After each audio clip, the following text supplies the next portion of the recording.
Buenas tardes, Alicia, y bueno, un saludo a toda la audiencia. Y la verdad es que en un momento en que uno tendría que estar pensando en la cira y el pan dulce, en pasar la Navidad con los seres queridos, esta realidad brutal que nos está tocando nos empuja por ahí a poner en el cuerpo como tantas veces y bueno, tratar de juntarnos y buscarle una salida a esta situación tan desesperante. Y sí, como planteas ayer, casi de manera espontánea, con mensaje de WhatsApp, y en la madrugada nos juntamos un puñado de compañeros en la plaza, un poco como para comentar la situación y ver qué estrategias seguir de acá adelante en un contexto que la verdad que es inquietante para toda la sociedad, y particularmente para la universidad, porque muchos de los que estábamos en la plaza somos trabajadores, estudiantes o graduados de la universidad pública, y este nuevo gobierno nacional, evidentemente, uno de los muchos sectores que están en la mira es precisamente la universidad pública. Entonces es una situación alarmante y preocupante. Además, pensaba también, ¿no? Este estado de shock que describen con quienes hablamos un poco en estos días, porque todavía no terminamos de mencionar hasta dónde va a llegar la afectación a nuestros derechos, a nuestro salario, a nuestro trabajo, a nuestros espacios. En el caso de la universidad hay mucha gente que no sabe qué va a pasar con sus proyectos de investigación, con las becas, es decir, realmente una situación muy, pero muy difícil, sumado a que el poder adquisitivo del salario es cada vez menor. Sí, totalmente. En realidad nadie está hablando de la cuestión salarial. Tenemos un aumento brutal, una devaluación del 100% que se va a replicar, se está replicando en realidad ya en los precios, en los costos. El aumento del transporte en cuestión de días aumentó y prácticamente se va a duplicar el transporte público, lo cual impacta directamente en los trabajadores, en lo que uno tiene que pagar para movilizarse al lugar de trabajo, digamos. Entonces es una situación realmente alarmante y preocupante, y en la universidad, bueno, como decíamos, la situación de los trabajadores de la universidad, de los investigadores, también esta campaña en contra del CONICET, como esa idea que se buscó instalar en los medios, de que el CONICET es un organismo que en realidad fomenta el no trabajo, y esa idea del empleado del Estado ya prácticamente como alguien que no trabaja. Entonces eso es alarmante, es preocupante, y a eso sumarle la situación de los estudiantes que ya venían padeciendo problemas edilicios, la situación de los albergues que era alarmante. Imagínate el contexto que se viene ahora con este nuevo gobierno. Entonces realmente es una situación muy preocupante. Bueno, en el caso de la carrera de Historia, yo soy docente en la carrera de Historia.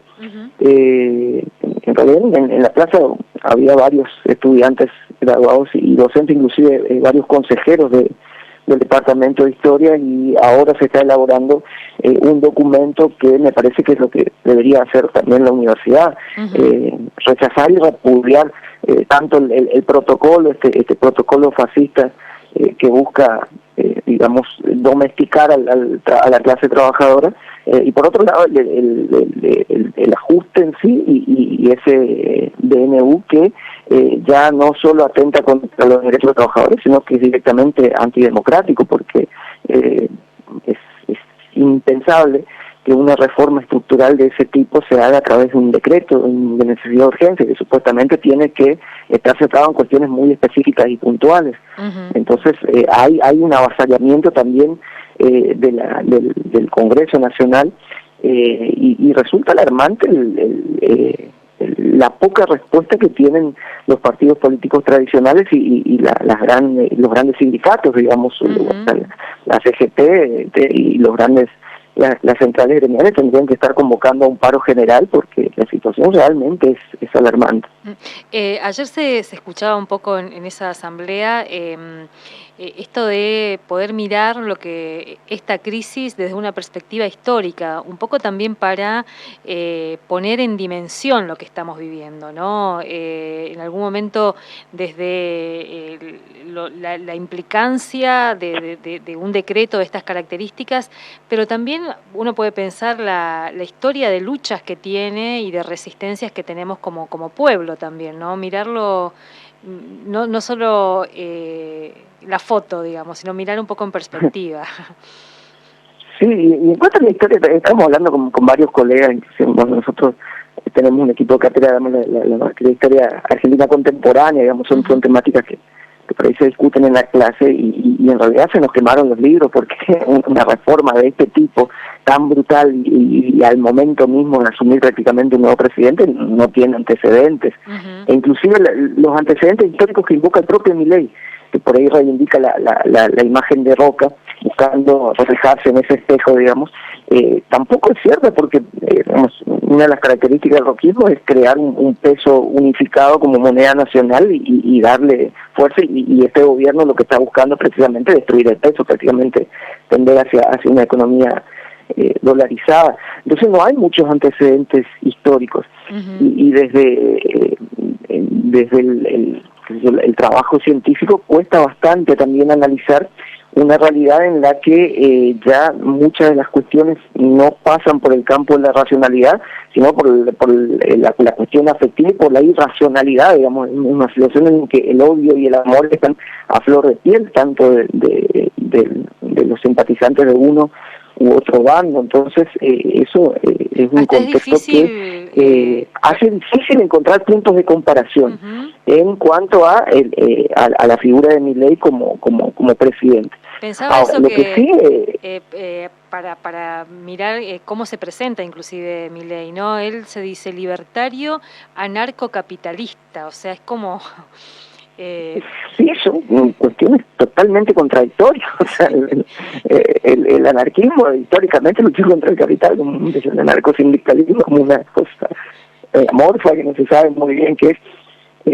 Ahora, lo que sí me parece, veamos el lado positivo también, y yo creo que es importante también buscar una mirada optimista de la realidad. No hay que subestimar la capacidad de resistencia del pueblo argentino, que eso también históricamente se reflejó en diferentes momentos y que ayer se dio con mucha fuerza, tanto, bueno, hubo un protocolo directamente fascistoide con prácticas que no se veían desde la dictadura, eso los policías subiendo a los colectivos, filmando a los pasajeros, son cosas que nos recuerdan las peores épocas de nuestra historia.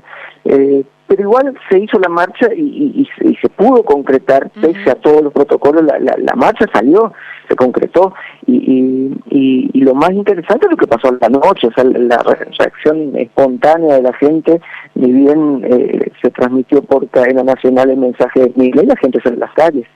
Y yo creo que pese al discurso de barricada de hoy a la mañana del presidente, que bueno, hay más cosas todavía, que esto no terminó, yo creo que eso debería encender una luz de alarma en el gobierno, porque el piquete no le votó a Milei, pero la cacerola sí.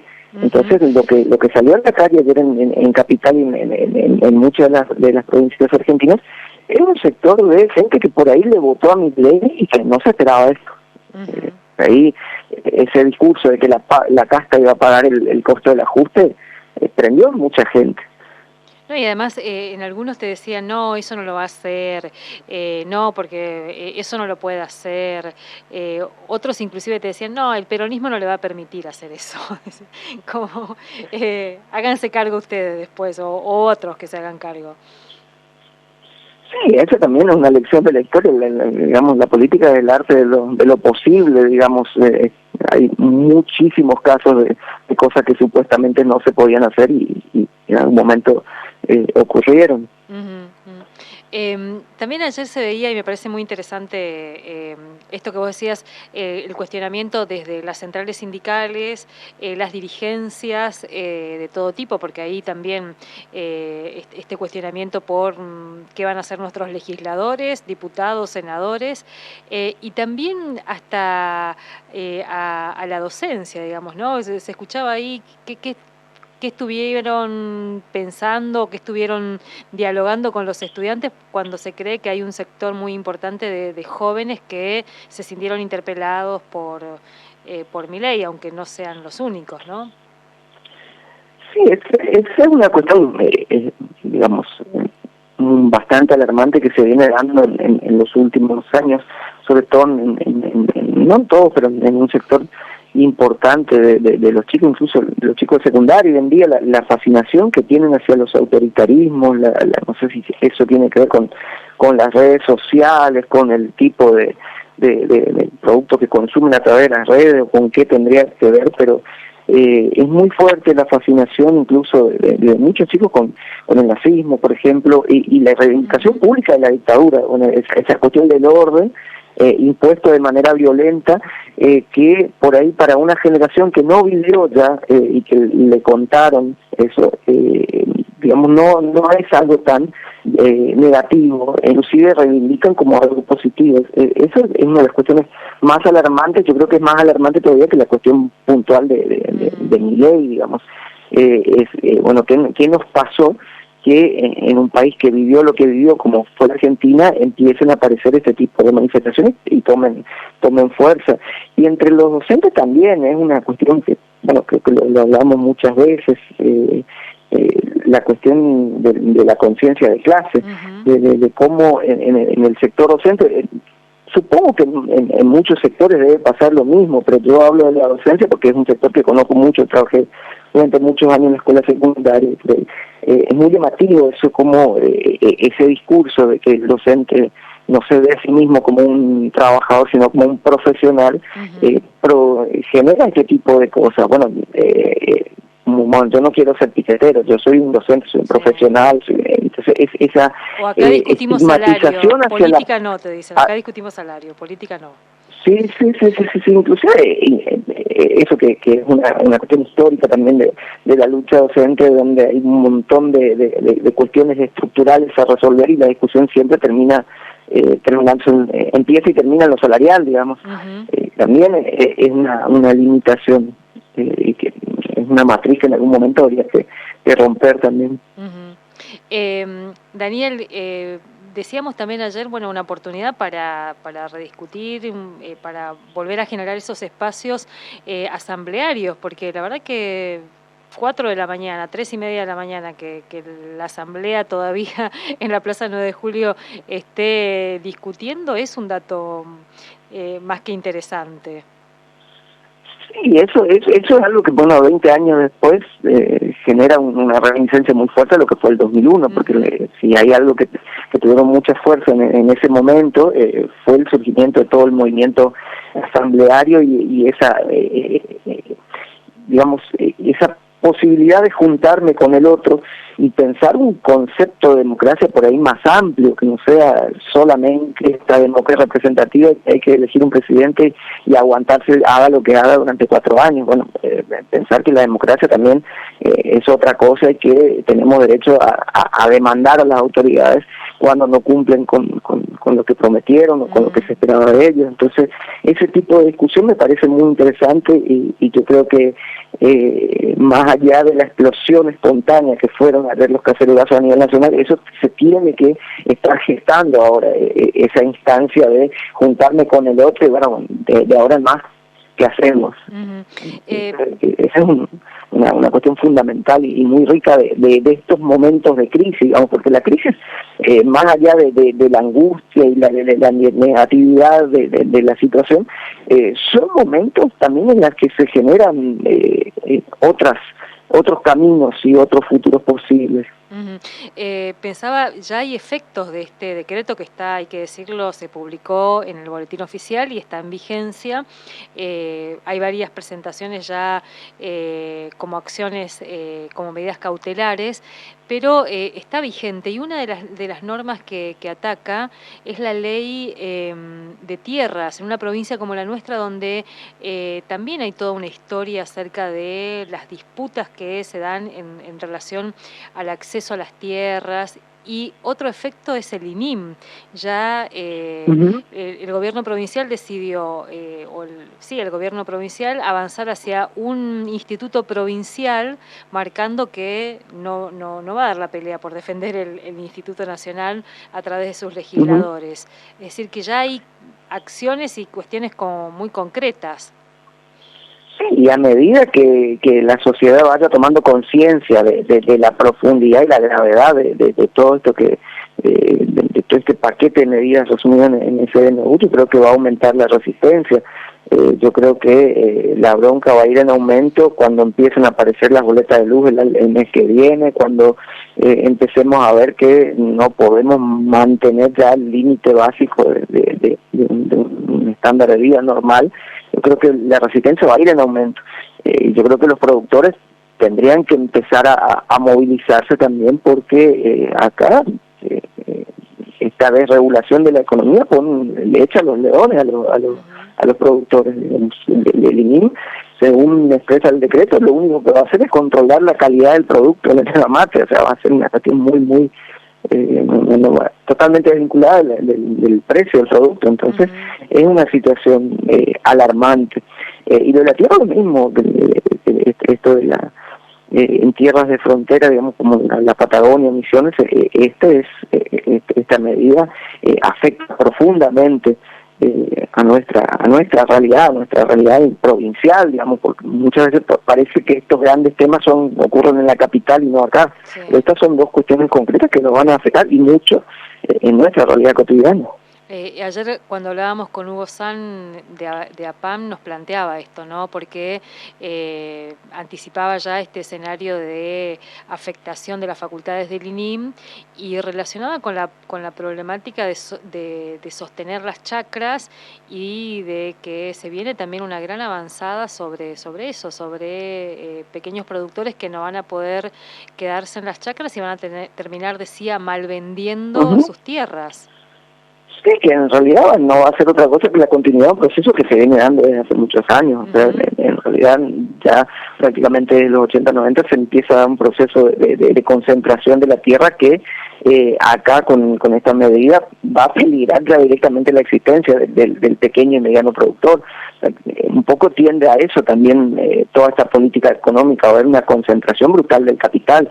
Entonces, todo lo que sea el pequeño productor, también las pymes, las pequeñas y medianas empresas, están totalmente hackeadas con este tipo de política económica que libera absolutamente las importaciones. Entonces, hay un escenario en el que dentro de unos meses, ¿no?, ya va a empezar a aparecer un problema que con todos los desmanejos y con todos los problemas que tuvo el gobierno anterior, pero digamos no estuvo en primera línea la cuestión de la desocupación. Yo creo que ahora va a aparecer con mucha fuerza el tema de la desocupación, porque hay mucha gente que se va a quedar sin laburo con estas medidas. Totalmente.